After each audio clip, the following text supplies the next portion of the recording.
let's talk about some ways that we can respect the environment that we're in that we normally don't think about.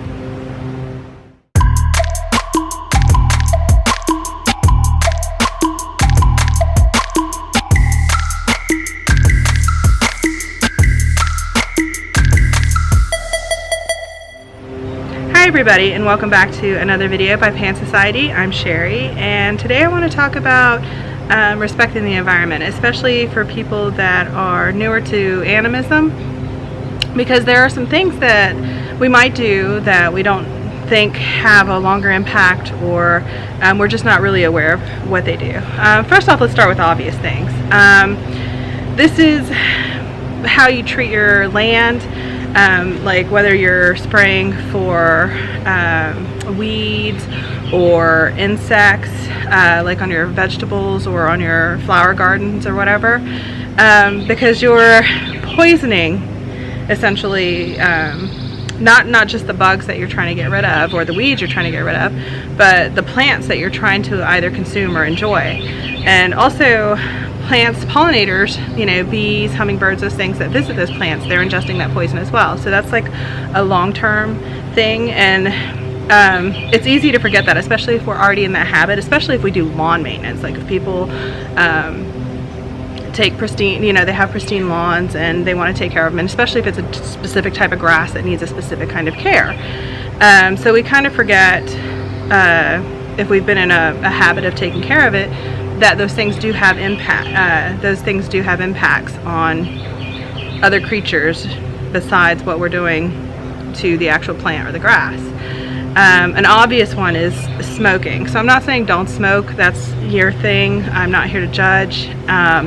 It's what we do with that butt, right? Or do you flick it on the ground or wherever you're at? I hope not. If you're going to smoke, carry something with you to put your butts in, or wait and put them in your pocket until there's some place to go deposit them somewhere else, because those have poisons in them that some birds pick up and they put them in their nests, and it puts toxins in the baby birds as they're growing up. And the biggest one is just you don't want to litter in your area or anybody else's area. It's just being more mindful of all the creatures around you and the space around you as well, because it's not just you in it, other people share it as well. Another one is mice. We all have, you know, in the country we deal with mice here, and I live in Alabama, so everybody has like a tendency to just put poison out for things, and I'm working really hard on, you know, finding alternatives and you know, educating people on different things, because mice in particular, if you poison mice with the pellets or whatever it is that you put down for them, they don't die immediately, and then if they get caught by your cat's going to consume that mouse and that poison. Also, if that mouse gets out, an owl picks it up, or some predatory bird, and you've poisoned that bird. And usually a lot of those predatory birds are actually on endangered species lists, or they're on watch lists. So that's something you got to be careful of, because we don't see that long-term effect of what we're doing. So finding alternatives to that. Bug sprays on our skin, toxins in our skin. There are natural methods you can use.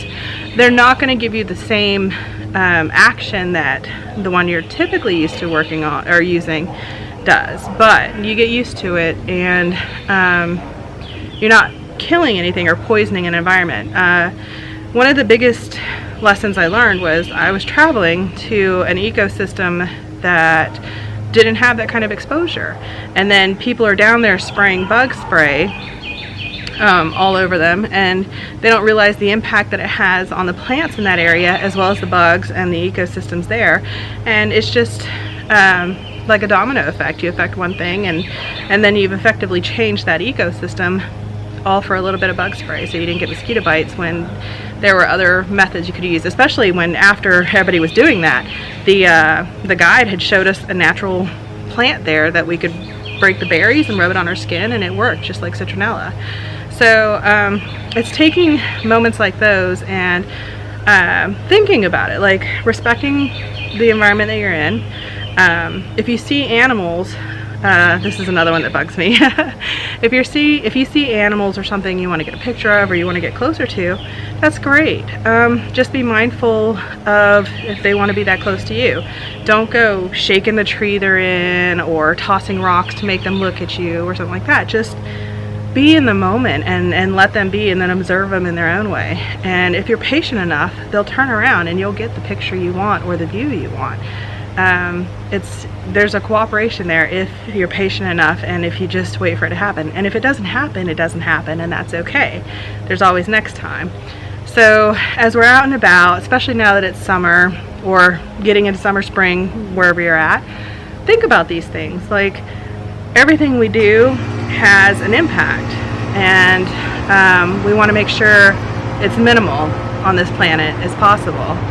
I'm sure there's other things that I missed or haven't thought of. Feel free to comment in the comment section below and let me know. So let's share everything we can pull together to figure out what we can change and what works and what doesn't work, and have a conversation.